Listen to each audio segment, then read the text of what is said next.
ce serait catastrophique que le début de l'opération spéciale militaire en Ukraine. Ce serait inimaginable, ce serait indescriptible, la suspension de l'aide militaire américaine.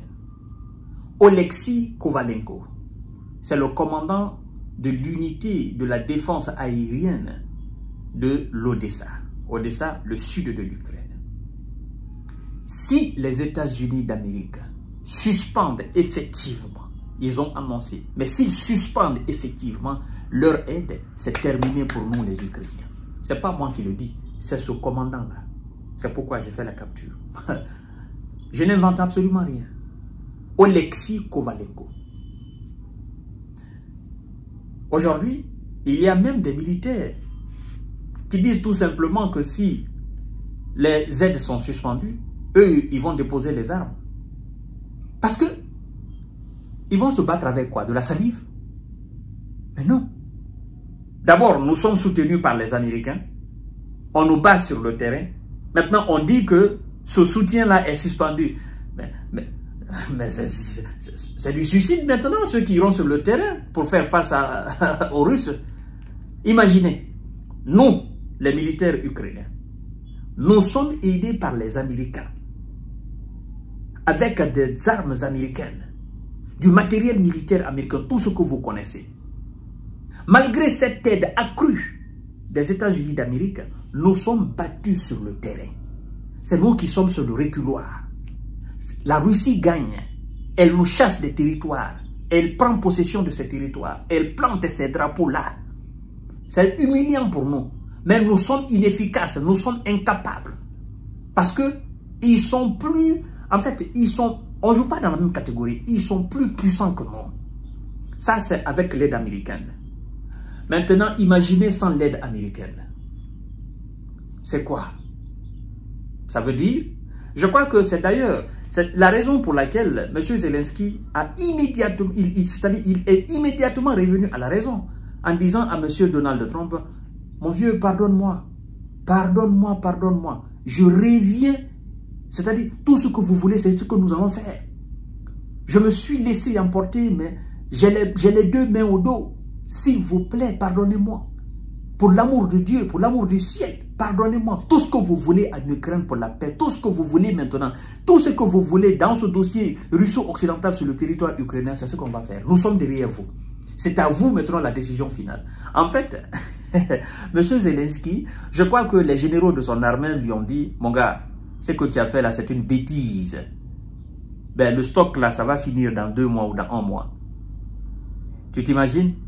Nous avions les Américains derrière nous. On nous battait sur le terrain. Maintenant, nous n'avons pas les Américains derrière nous. Tu crois aux Européens? Si tu crois aux Européens, nous les généraux là, on ne croit pas aux Européens. Si tu crois aux Européens, dis-leur de venir faire la guerre à la place de tes soldats.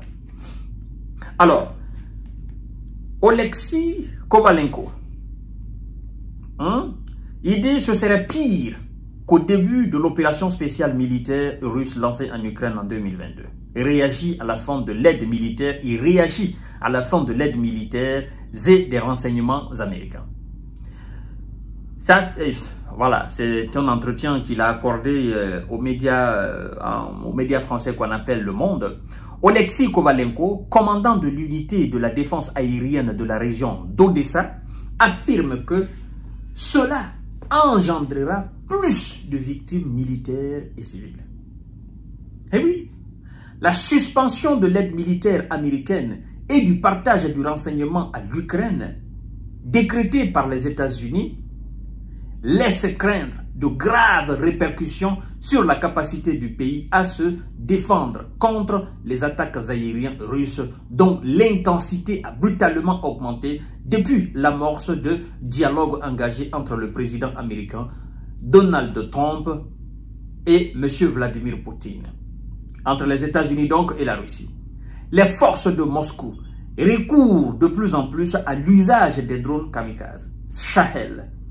En février 2023, elle en avait lancé 45 parlant de ces drones-là. Ça, c'est en février 2023.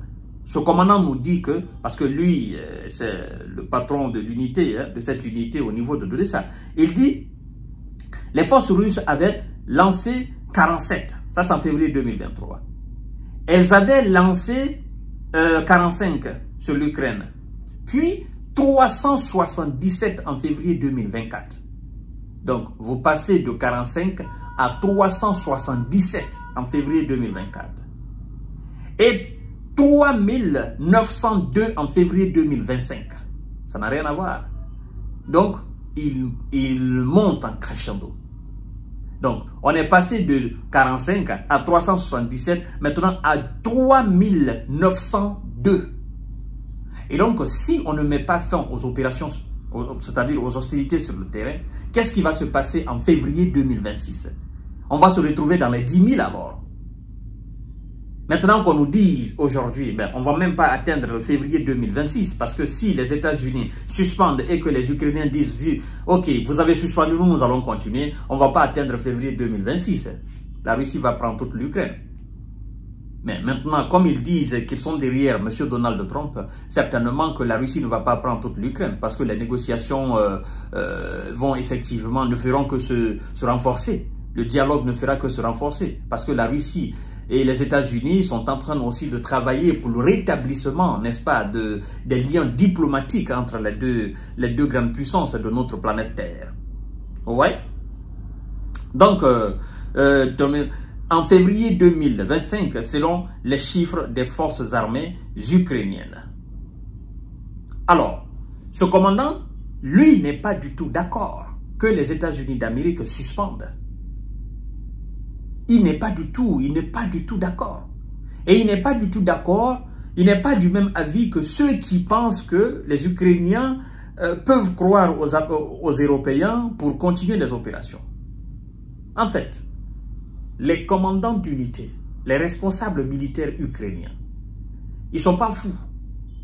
Non, ils ont fait le relativisme entre ce que monsieur... c'est-à-dire l'administration Biden a donné depuis 2022, et c'est que l'ensemble des pays européens, n'est-ce pas, alliés des États-Unis ont donné. Ils ont fait le relativisme. Ils ont mis ces deux aides-là sur la balance. Et il n'y a pas match.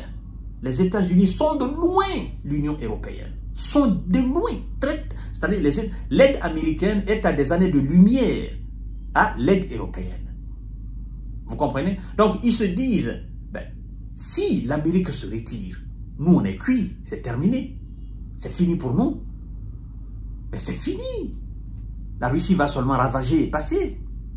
Donc, c'est un message envoyé à M. Zelensky pour dire, mon gars, si tu restes là dans ton orgueil, que l'Amérique se retire définitivement, tu n'auras plus de militaires sur le terrain. Tout le monde va fuir. Parce qu'on ne fera pas face aux Russes avec nos salives. Non, non, non, non. Nous allons tous partir. Nous allons te laisser tout seul. Tu vas faire la guerre à la Russie. Ou bien, tes pays, machin européen, France, Allemagne, Britannique, machin, les Belges et les Hollandais, qui sont en train de t'inciter à continuer, ben, tu vas leur demander de t'envoyer des militaires. Ils ont des militaires. Ils ont beaucoup de militaires dans leur pays qui ne foutent absolument rien. Des militaires qui ne font que boire de l'alcool et de fumer du joint. Ils n'ont absolument rien à faire. Hein? Ils font juste des entraînements, ils sont dans les bases militaires, il y en a même qui sont en Afrique. Il faut les rapatrier sur le continent européen. Eux-mêmes, ils viendront faire la guerre à la Russie. On va voir s'ils sont plus forts que l'armée russe ou bien s'ils sont plus faibles que l'armée russe. Nous allons tous voir cela. Maintenant, si tu écoutes M. Donald Trump, on est sauvé. On est sauvé. Toi, tu es sauvé, nous aussi, on est sauvés.